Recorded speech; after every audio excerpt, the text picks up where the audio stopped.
Vídeo 23, letra D, doutrina. Erros internos numéricos e científicos no Alcorão e nas tradições de Maomé, ou seja, o Islã é mais furado do que queijo suíço. Vídeo 23.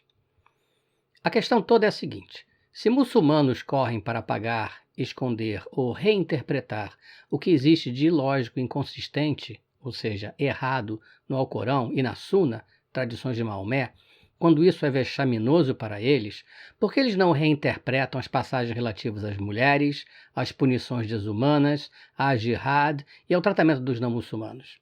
Medo de serem acusados de se tornarem ex-muçulmanos apóstatas e serem mortos? Mas o islamismo não é a religião da paz? Por que mentir para defender o que está errado? Os erros no Alcorão e nas tradições de Maomé, Suna, podem ser divididos em 3 grupos. Contradições históricas, quando afirmam-se fatos sabidamente errados. Alá não sabe história. Este foi um assunto discutido no artigo Erros históricos e anacronismo do Alcorão provam que ele é humano e não divino, vídeo 22. Número 2. Contradições internas e numéricas. Aparentes contradições e quando os números discordantes são apresentados aqui e ali. Alá não sabe somar e nem revisar seu texto. E número 3. Contradições científicas, quando afirmações vão de encontro às verdades científicas ou espelham o conhecimento da época, ou quando afirmações totalmente soltas no ar são usadas para se tentar mostrar ao Alcorão como um livro científico. Na verdade, Alá foi reprovado em física, inclusive na recuperação. Neste artigo, eu estou listando inconsistências e erros que existem no Alcorão e nas tradições de Maomé, relacionadas às contradições internas e numéricas e às contradições científicas, de modo a servir de referência. Aviso que eu não tenho a pretensão neste artigo e vídeo de apresentar todos os erros. É possível que atualizações futuras sejam acrescentadas no final do artigo com o passar do tempo. Lembre-se uma coisa importante: o islamismo advoga que o Alcorão é um livro perfeito, absolutamente sem ter sofrido qualquer alteração, direto, a palavra de Alá sem intervenção humana. Em casos muito raros, o Alcorão cita pessoas ou dá às pessoas um exemplo de como orar. De qualquer modo, é a palavra de Alá, e é por isso que os muçulmanos dizem Alá diz quando citam o Alcorão. Devido a isso, qualquer erro no Alcorão, qualquer declaração falsa, é erro de Alá e coloca toda a base do Islã por terra. Já que Alá é o Deus Todo-Poderoso e Onisciente, se houver um erro, mesmo o único que seja, isso significa que o livro não é de origem divina e é falso. E abaixo se verifica que o Alcorão é um livro falho e contraditório, cheio de erros e não existe nada científico nele. Alguém pode contra-argumentar: mas José, a Bíblia também está cheia de contradições. Eu tenho 2 respostas quanto a isso. Número 1. A Bíblia não é um livro de ciências e nem é a palavra inalterada de Deus, pois foi escrita por homens diferentes ao longo dos séculos. Muçulmanos colocam o Alcorão em um patamar 1 milhão de vezes ou 1 bilhão de vezes mais alto do que os cristãos com respeito à Bíblia. E quanto mais alto, maior é a queda. E número 2. O mais importante de tudo é que, como dizia minha avó, 2 errados não fazem um certo. Ou seja, qualquer possível erro na Bíblia não compensa erro algum do Alcorão, de modo que relativismo moral não cola. Vamos então aos 24 erros. Erro número 1. O mundo foi feito em 8 dias e também em 6 dias. Isso é uma contradição numérica. Alguns versos do Alcorão dizem que o mundo e os céus foram feitos em 8 dias. Já outros versos do Alcorão dizem que o universo foi feito em 6 dias. Foram 8 ou foram 6 dias? Número 2. Erros numéricos nas leis de Alá relativas à herança. A soma total da propriedade a ser dividida entre os herdeiros, como definidas no Alcorão 4.11.12 e em 4.176, é maior do que a propriedade a ser repartida. Somando-se tudo, resulta-se em 1.125 ou 1.25, ou seja, erros de 12,5% e 25%. Um erro grosseiríssimo do sapiente Alá. Deve ser ressaltado que a lei islâmica reconhece estes erros corrigindo-os, ou seja, os seres humanos tiveram que corrigir os erros numéricos de Alá. 3. Quantos dias terrestres equivale a um dia para Alá? 1000 ou 50.000? O Alcorão 22, 47 e 32.5 dizem que, para Alá, um dia equivale a 1000 dias terrestres, ao passo que o Alcorão 70.4 diz que um dia para Alá equivale a 50.000 dias terrestres. Sem sombra de dúvida, Alá não é muito bom em revisar os textos que escreve. Número 4. O planeta Terra é plano. Alcorão 15:19. E a Terra nós a espalhamos como um tapete, colocada sobre ela estão as montanhas firmes e imóveis. Alcorão 78, 6 e 7. Nós não fizemos a Terra como uma expansão larga e as montanhas como grampos, âncoras. Alá estava convencido que a Terra era plana como um tapete e as montanhas estavam lá para ancorá-la de modo que ela não balançasse conosco. Veja bem que a percepção do mundo de Alá é a mesma de um observador atrelado à Terra. Alguém pode me dizer, mas José, estas passagens são apenas alegóricas. A minha resposta é, se isso for verdade, por que não interpretar alegoricamente as passagens do Alcorão que mandam cortar as cabeças, os pés e as mãos daqueles que não concordam com o Islã? Por exemplo, Alcorão 8:12 manda cortar fora a cabeça dos incrédulos e cortar fora cada um dos dedos dos pés e das mãos. O Alcorão 5:33 diz que o castigo para aqueles que lutam contra Alá e o seu profeta, quer dizer, não aceitam a lei islâmica, semeiam corrupção na terra, é que sejam mortos, crucificados, seja decepada a mão e os pés opostos ou banidos. O fato é que essas passagens sobre cortar os pés e as mãos não são apenas interpretadas literalmente, mas elas foram incorporadas na lei islâmica Sharia vários séculos atrás e vêm sendo aplicadas até os dias de hoje. Número 5. O sol se põe em uma fonte lamacenta e a terra é plana. As passagens abaixo se referem às andanças de um muçulmano chamado Zulkarnain, considerado como sendo Alexandre o Grande, algo que é, de cara, um erro histórico. O Alcorão 18:86 diz que o sol se põe em uma fonte quente e lamacenta. O Alcorão 18:90 diz que até que ele alcançou o lugar onde o sol nasce. Esses são graves erros científicos. Em primeiro lugar, cientificamente aceito o fato de que o sol não se põe em uma fonte lamacenta. Eu não vou nem entrar no mérito de que o sol nunca se põe. Isso apenas acontece devido à nossa percepção terrestre. Pode parecer preciosismo da minha parte, mas isso é importante porque muçulmanos usam a perfeição científica do Alcorão para enganar os outros a se juntarem à seita. Em segundo lugar, estas passagens parecem pressupor um modelo de terra plana. Caso contrário, como pode haver um ponto extremo no Ocidente ou no Oriente para o Sol se nascer ou se pôr? A impressão visual é de que o Sol se põe ou nasce em um lugar longe, mas as passagens dizem que Zulkarnain chegou ao lugar onde o Sol se põe e em uma segunda viagem ao lugar onde ele nasce. O mesmo está contido nas tradições de Maomé, que confirma o Alcorão. Sunan Abu Daud 3991. Abu Dar disse, eu estava sentado atrás do apóstolo de Alá, que estava montado em um burro enquanto o sol se punha. Maomé perguntou, você sabe onde ele, o sol, se põe? Eu respondi, Alá e seu apóstolo sabe melhor.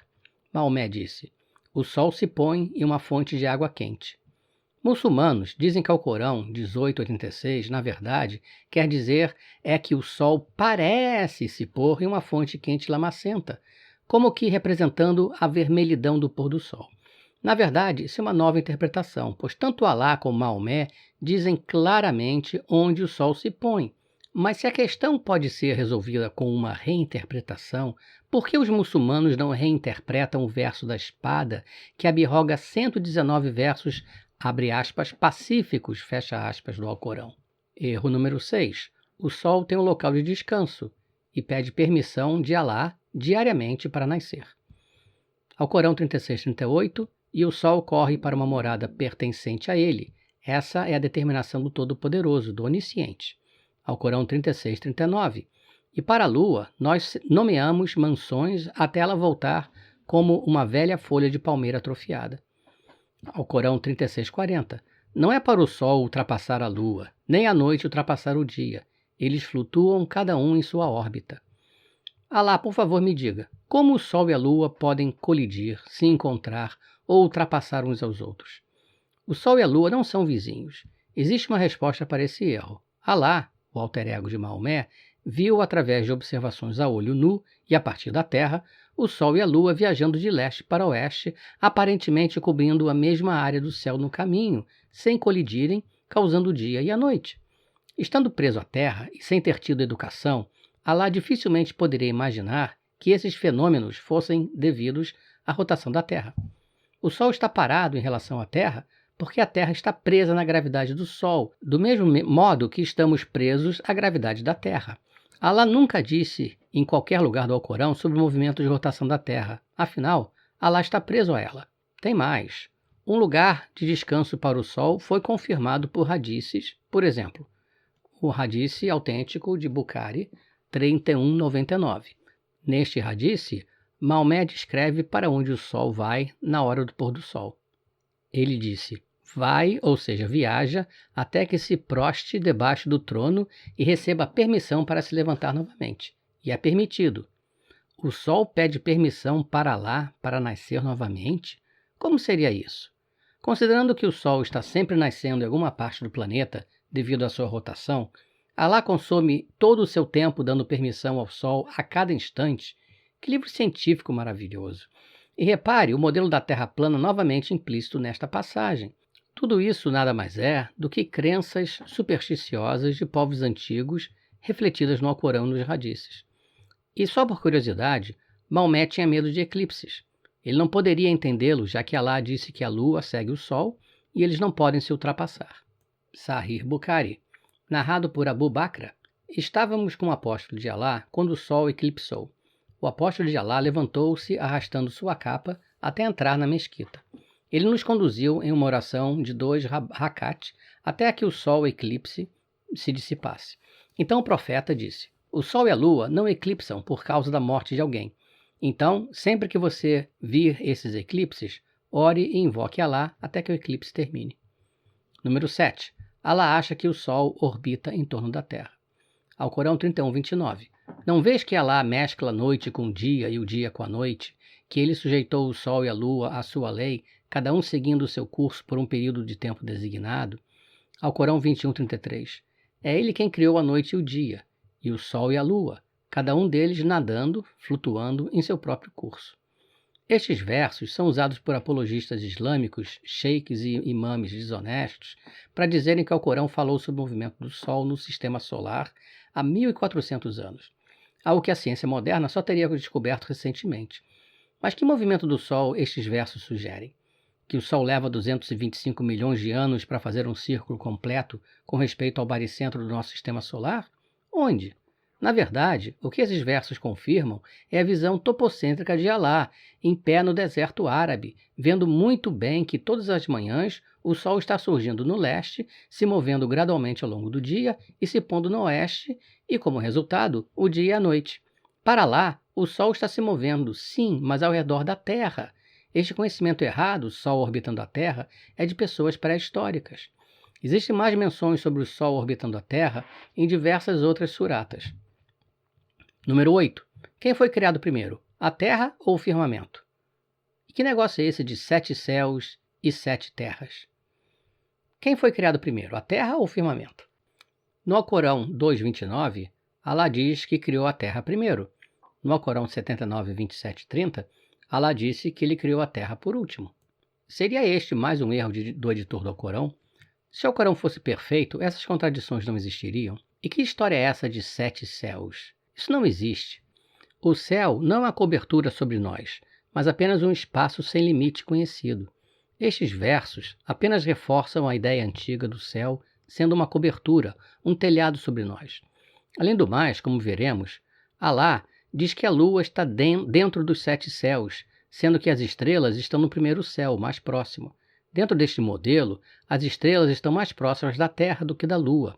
Esse é um erro científico. Aparentemente, Alá pegou a ideia dos 7 céus emprestado da mitologia suméria, adaptando-a para apenas um deus. Você vai encontrar apologistas islâmicos dizendo que os 7 céus são as camadas da atmosfera, mas claro, não faz sentido, pois Alá nos diz que as estrelas estão no primeiro céu, ou seja, na primeira camada, a troposfera, onde estão as nuvens. Não existem estrelas na altura das nuvens. O planeta Terra não existiria com uma estrela tão próxima. Antes que eu me esqueça, cada céu possui a espessura correspondente a uma marcha de 500 anos e acima do último céu se encontra o trono de Alá. Supondo que uma pessoa normal cobre 30 km por dia, a espessura de cada céu seria aproximadamente de 5,5 milhões de quilômetros. A espessura dos 7 céus seria de 38 milhões de quilômetros, ou seja, um quarto da distância média entre a Terra e o Sol, que é de 150 milhões de quilômetros. E as 7 terras? O Alcorão 6512 as menciona, mas não existe 7 terras. De novo, algo emprestado dos sumérios. Apologistas irão te dizer que isso seria referência a planetas, mas o nosso sistema solar possui mais do que 7 planetas. Além do mais, existem muitos outros planetas do universo, que não vemos, mas Allah vê tudo. Ou assim Maomé, o revelador, ou seja, inventor do Alcorão, convenceu seus seguidores durante a sua busca por riquezas e sexo. Número 9. Essa é formidável. Allah criou as estrelas para usá-las como mísseis contra os demônios. As estrelas são decorações e estão muito perto da Terra. O Alcorão 675 diz que Allah adornou o céu inferior com lâmpadas e fez tais lâmpadas como mísseis para afastar os demônios. Também o Alcorão 15:17, comentários de Maomé nos hadices de Muslim 55:38 e Al-Bukhari 47:01. Alcorão 37, versículos 6 e 8 diz: nós realmente decoramos o céu inferior com a beleza das estrelas, para proteger todos contra os demônios rebeldes obstinados. Então eles não devem forçar os ouvidos na direção da Assembleia exaltada, mas serem lançados para fora de todos os lados. O Alcorão 41:12 diz: e adornamos o céu mais próximo com lâmpadas e como proteção. Segundo Allah, as estrelas são mísseis atirados em demônios para que eles não possam escutar o conselho celestial. E as estrelas ficam no céu inferior, ou seja, o céu mais próximo da Terra, e não passam de decoração. Afirmações cientificamente erradas sob todos os aspectos, porém é compreensível que beduínos do século VII pensassem assim. Assim como nosso Sol, uma estrela é qualquer corpo celeste de gás autoluminoso, massivo, que brilha por radiação derivada de suas fontes internas de energia. Não são penduricalhos enfeitando o céu inferior, como diz o Alcorão. Desconsiderando o Sol, a estrela mais próxima, Alfa Centauri, está a 4,2 anos-luz da Terra. E quanto a esses mísseis, o mais comum é interpretá-los como estrelas cadentes, que de fato não são estrelas, mas sim um pedaço de rocha ou metal, chamado de meteoro, oriundo do espaço sideral que se queima ao entrar na atmosfera. Como é que se diz no Alcorão mesmo? E Allah é onisciente. Onisciente significa aquele que sabe de tudo, mas parece que não é bem isso, não é mesmo?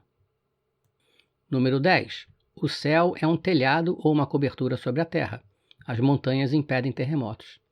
Allah disse: e fizemos do céu um teto custodiado. Ele criou os céus sem pilares que possais ver, e jogou sobre a terra montanhas para que ela não trema com você. Quem fez a terra o seu sofá e os céus como uma cobertura. O planeta Terra está envolto pelo espaço e não há limite, mesmo se formos bilhões de anos-luz de distância em todas as direções. Mas Allah nos diz que existe um telhado sobre nós.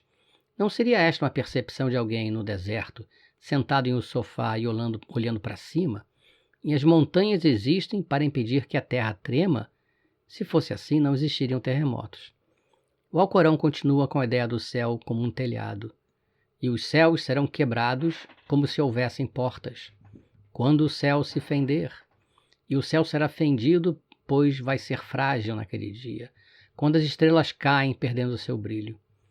Isso me faz lembrar o chefe da tribo de gauleses do desenho Asterix, cujo maior receio era que o céu caísse sobre sua cabeça. Coisa de história infantil. Número 11. A luz produz luz própria e vai ficar escura. Alcorão 10:5. É ele quem fez o sol um brilho brilhante e deu à lua uma luz, Nurã. E fez da lua uma luz, Nurã, e fez do sol uma lâmpada. Abençoado é aquele que fez as constelações, Burujã, nos céus e fez nelas uma lâmpada e uma luz brilhante. E a lua escurece. É claro que a lua não produz luz própria, mas apenas reflete a energia do sol.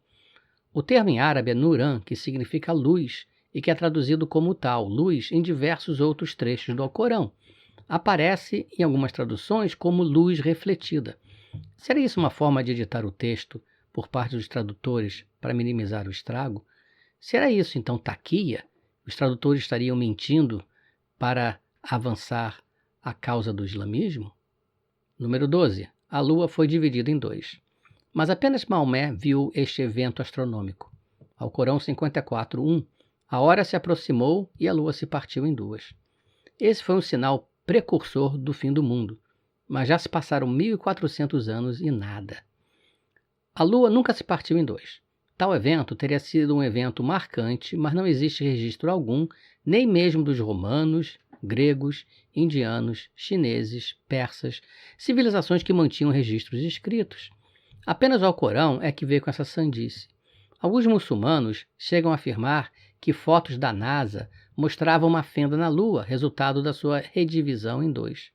A NASA logo esclareceu, recomendando que as pessoas não acreditassem em tudo que leem na internet, e que nenhuma evidência científica atual relata que a Lua foi dividida em duas ou mais partes e então remontada em qualquer ponto do passado.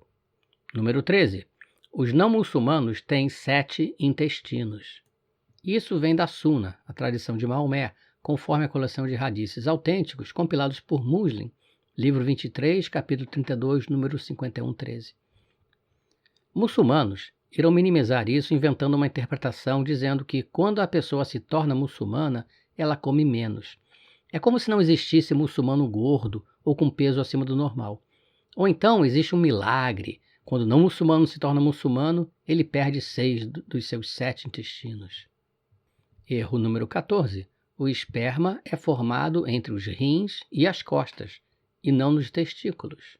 Alcorão 86, versos 5 e 7. Então, que o ser humano olhe aquilo de que foi criado. Foi criado de água emitida, que sai de entre a espinha dorsal e os ossos do peito. Número 15.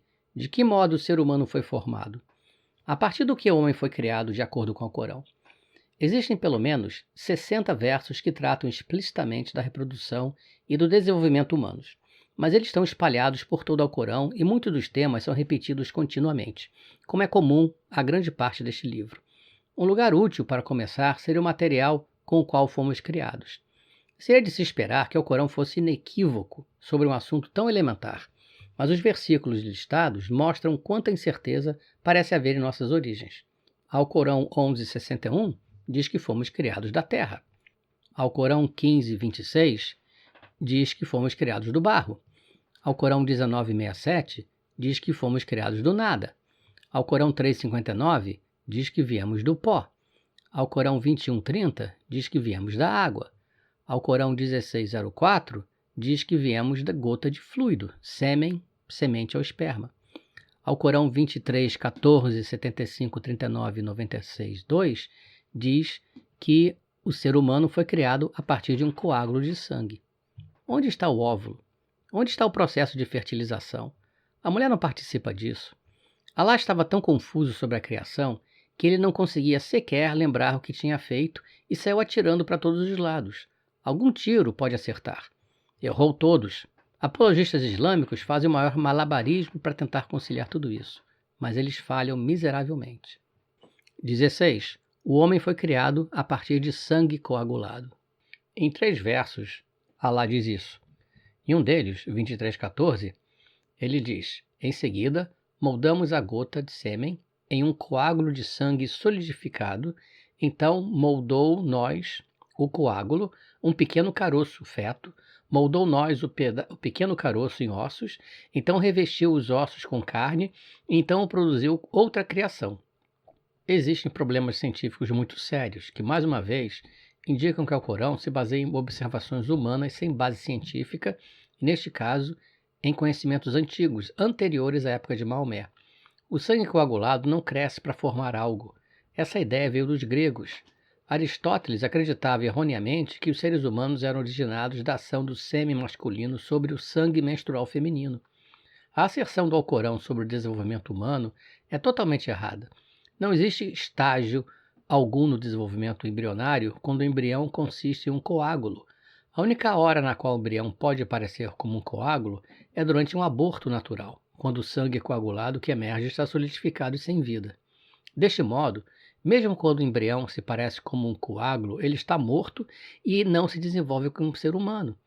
Considerando que Maomé teve dezenas de mulheres, entre esposas, escravas sexuais e outras mulheres que se davam para ele periodicamente, é bem possível que ele tenha tido familiaridade com abortos naturais.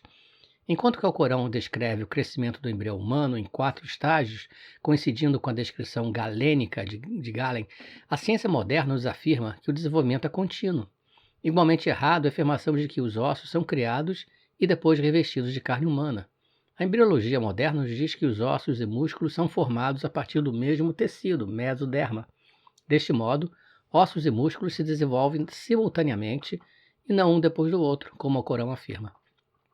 Além disso, vários ossos continuam se desenvolvendo após o nascimento até a adolescência, de modo que o Alcorão, para estar correto, deveria ter dito que os músculos começam a se desenvolver ao mesmo tempo que os ossos, mas eles completam seu desenvolvimento mais cedo. Essa ideia que os ossos são revestidos com carne é um absurdo do ponto de vista científico, além de ser uma cópia direta da hipótese de Galen, da Grécia Antiga. Algo interessante de se notar que essa ideia dos ossos são feitos primeiro e depois revestidos com músculos, se assemelha à técnica de se fazer estátua de animais a partir de uma armação para o esqueleto, recoberta com cimento ou barro. Tudo isso é uma descrição de um homem ignorante. Mas José, alguém diria, a Bíblia não diz que o homem foi feito do barro? Sim, mas a Bíblia não é um livro de ciências, e pelo menos não apresenta narrativas discordantes. Além do mais, não se vê em pessoas tentando convencer ou convencer os outros, baseando-se nos milagres científicos da Bíblia, ao passo que muçulmanos fazem exatamente isso. Eles tentam mostrar ao Corão como um livro perfeito, 100% correto em tudo o que diz, inclusive as sandices relacionadas à ciência. E fazendo isso, na verdade, o Islã mata a lógica. 17. A religião é imposta ou não? Essa é uma contradição lógica do Alcorão. Uma contradição que torna evidente a ética dualista do islamismo. A ética dualista estabelece que duas coisas contraditórias podem ser corretas, mas sua aplicação depende da situação. Se não, vejamos. Primeiro, o Alcorão 2:256 diz: não há compulsão na religião. Depois, o Alcorão diz: lute contra os não muçulmanos até que eles se tornem muçulmanos, ou manda matar quem deixar o Islã. Já discutimos isso antes, a famosa lei dos números, a jihad demográfica. Quando Maomé pregava em Meca, ele era minoria, então o verso 2:256 foi utilizado. Mais tarde, ao se tornar um senhor da guerra em Medina, ele começou a impor o seu recém-inventado sistema político-religioso, usando de violência, sendo vitorioso com o terror. E Maomé é o padrão de conduta dos muçulmanos. Número 18. Alá muda de opinião, exceto quando ele muda de opinião. Esse é um erro lógico, mas não fica só aí. Olha só mais essa. Se as palavras de Alá não podem ser mudadas, conforme alguns versos do Alcorão, então, como é que Alá substitui uma revelação por outra, como dito em outros versos do Alcorão? Isso se tornou parte da doutrina islâmica, a abrogação, uma clara contradição lógica. Número 19. Os judeus dizem que Uzair, ou Esdra, é filho de Deus. É um erro histórico. Os judeus nunca disseram que Deus teve um filho. Alá desconhece a história do próprio judaísmo. Número 20. Segundo o Alcorão, a trindade cristã é Pai, Filho e Maria. Erro de ignorância total. Segundo o Alcorão, em alguns versos, os cristãos creem em três deuses, Pai, Mãe e Filho. Isso mostra a influência das seitas cristãs heréticas na Arábia Central nos tempos de Maomé. Em contraste, o cristianismo sempre teve bem claro que a Trindade consiste do Pai, Filho e Espírito Santo. O ensino do Alcorão sobre a Trindade, indubitavelmente, causa uma confusão entre os muçulmanos sobre o que a Bíblia ensina sobre o Deus triuno, além de estar claramente errado. Número 21. Segundo o Alcorão, Alá não pode ter um filho, mas assoprou na vagina de Maria para que ela engravidasse. Erro lógico. O Alcorão diz que Alá não pode ter um filho. Em outro local, o Alcorão diz que Maria foi engravidada por um assopro de Alá para dentro da sua vagina. Uma descrição meio desagradável e explícita, diga-se de passagem. Ou seja, Alá é limitado, apesar de ser todo-poderoso.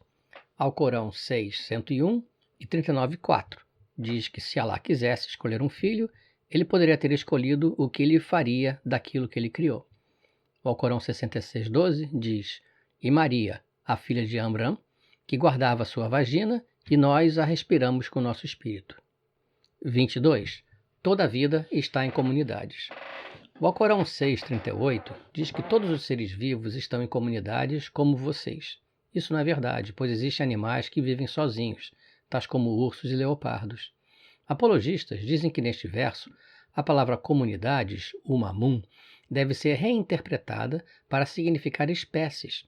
Tais subterfúgios são conhecidos como o milagre da reinterpretação do Alcorão, usado para tentar consertar as passagens erradas e enganar os menos atentos, ou aqueles que querem ser enganados. 23. Tudo vem em pares, de acasalamento. O Alcorão 51, 49, 36, 36 diz que, dentre todas as coisas, nós criamos em casais. Mas isso não é verdade, pois existem vários animais que não acasalam, se reproduzindo por eles mesmos. Por exemplo, o lagarto do Novo México, que é apenas fêmea e se reproduz sem acasalamento. Outros animais são hermafroditas. É interessante que o Alcorão diz que Alá fez os animais em pares, ao mesmo tempo que permite a poligamia apenas para os homens. Para Alá, alguns pares são maiores do que os outros. Seria um erro numérico? 24. O sexo do feto é definido depois do seu estado de coágulo. Nada científico, nada milagroso, apenas a imaginação de um beduíno. Alcorão 75, 37, 39. Ele não era uma gota de esperma? Então, ele era um coágulo aderente. Então Alá o criou e o formou. Então ele fez dele 2 companheiros, macho e fêmea. Maomé explica este verso e como este processo desenvolve no Hadith autêntico de Al-Bukhari, livro 1, número 6, 315. Narrou Anas bin Malik. O profeta disse: em cada útero, Alá designa um anjo que diz: ó Senhor, uma gota de sêmen, ó Senhor, um coágulo, ó Senhor, um pequeno pedaço de carne. Então, se ela deseja completar sua criação, o anjo pergunta: ó Senhor, será um homem ou uma mulher, um miserável ou um abençoado? E quanto será sua provisão? E qual será a sua idade? Então, tudo isso é escrito enquanto a criança ainda está no ventre da mãe. Se muçulmanos querem converter os outros, convencendo-os de que o Alcorão é um livro de ciência milagroso, então o Alcorão deve ser avaliado à luz da ciência. E à luz da ciência, isso é uma sandice sem igual. O sexo de uma pessoa é definido no momento da concepção e depende da combinação entre os cromossomos do óvulo da mãe, XX, e o espermatozoide do pai, XY. Se a combinação resultar em XX é fêmea, se for XY é macho. Isso ocorre no momento da fertilização do óvulo. Conclusão. O islamismo advoga que o Alcorão que nós compramos na livraria é a réplica exata de um livro que está no céu, ao lado de Alá, perfeito e escrito pelo próprio Alá. O Alcorão é o livro perfeito, claro e autoexplicativo. Logo, é de se supor que não podem existir contradições e nem erros ou ambiguidade de qualquer natureza. Mas o Alcorão está cheio de erros, o que destrói totalmente a propaganda islâmica usada para converter os mais influenciáveis. Muçulmanos também usam o milagre da reinterpretação do Alcorão para tentar convencer os menos atentos de que o Alcorão contém verdades científicas ocultas, apenas reveladas pela ciência recentemente. Ora, se é para o Alcorão ser considerado um livro científico, ele deve ser analisado como tal, e se isso for feito, o argumento usado por muçulmanos cai por terra. Tamanha é a quantidade de erros contidos no Alcorão. Aliás, será que muçulmanos acham mesmo que o Alcorão é científico, ou eles usam este argumento mesmo sabendo ser mentira? Neste artigo, nós revisamos 24 erros científicos, numéricos e contradições internas. Estes erros são: 1. O mundo foi feito em 6 dias e em 8 dias. 2. A divisão de bens de herança não fecha em 100%. 3. Para lá, um dia equivale a 1000 ou a 50.000 dias terrestres. 4. O planeta Terra é plano. 5. O Sol se põe em uma fonte lamacenta. 6. O Sol tem um local de descanso e pede permissão de Alá diariamente para nascer. 7. Alá acha que o Sol orbita em torno da Terra. 8. Quem foi criado primeiro, a Terra ou o firmamento? 7 céus? 7 terras? 9. Alá criou as estrelas para usá-las como mísseis contra demônios, como decoração, e as estrelas estão entre a Terra e a Lua. 10. O céu é um telhado ou uma cobertura sobre a Terra, e as montanhas impedem terremotos. 11. A Lua produz luz própria e vai apagar. 12. A Lua foi dividida em 2. 13. Os não muçulmanos têm 7 intestinos. 14. O esperma é formado entre os rins e as costas, não nos testículos. 15. O ser humano foi formado da terra, do barro, do nada, de um pó, da água, do esperma, de um coágulo de sangue. 16. O homem foi criado a partir de sangue coagulado. 17. Religião não é imposta. Religião é imposta. 18. Alá nunca muda de opinião, exceto quando ele muda de opinião. 19. Os judeus dizem que Uzair, Ezra, é filho de Deus. 20. Segundo o Alcorão, a trindade cristã é Pai, Filho e Maria. 21. Segundo o Alcorão, Alá não pode ter um filho, mas assoprou na vagina de Maria para que ela engravidasse. 22. Toda a vida está em comunidades. 23. Tudo vem em pares para acasalamento. E 24. O sexo do feto é definido depois do seu estado de coágulo. De qualquer forma, isso prova mais uma vez que o Alcorão não é de Deus, mas criado e escrito por homens finitos e frágeis como você e eu. Mostre esses erros quando algum muçulmano vier te dizer que o Alcorão é um livro científico. Curta a nossa página, dê um gostei no vídeo, porém, mais importante, compartilhe. É super importante que mais e mais pessoas aprendam sobre este senhor da guerra, Maomé, e seu alter ego Alá, e o aspecto político do islamismo, consolidado na lei islâmica Sharia, de modo a se criar consciência e evitar problemas futuros. E visite o blog, ele vem sendo construído para servir como uma fonte de consulta em português sobre o islamismo político. Não queremos Sharia no Brasil.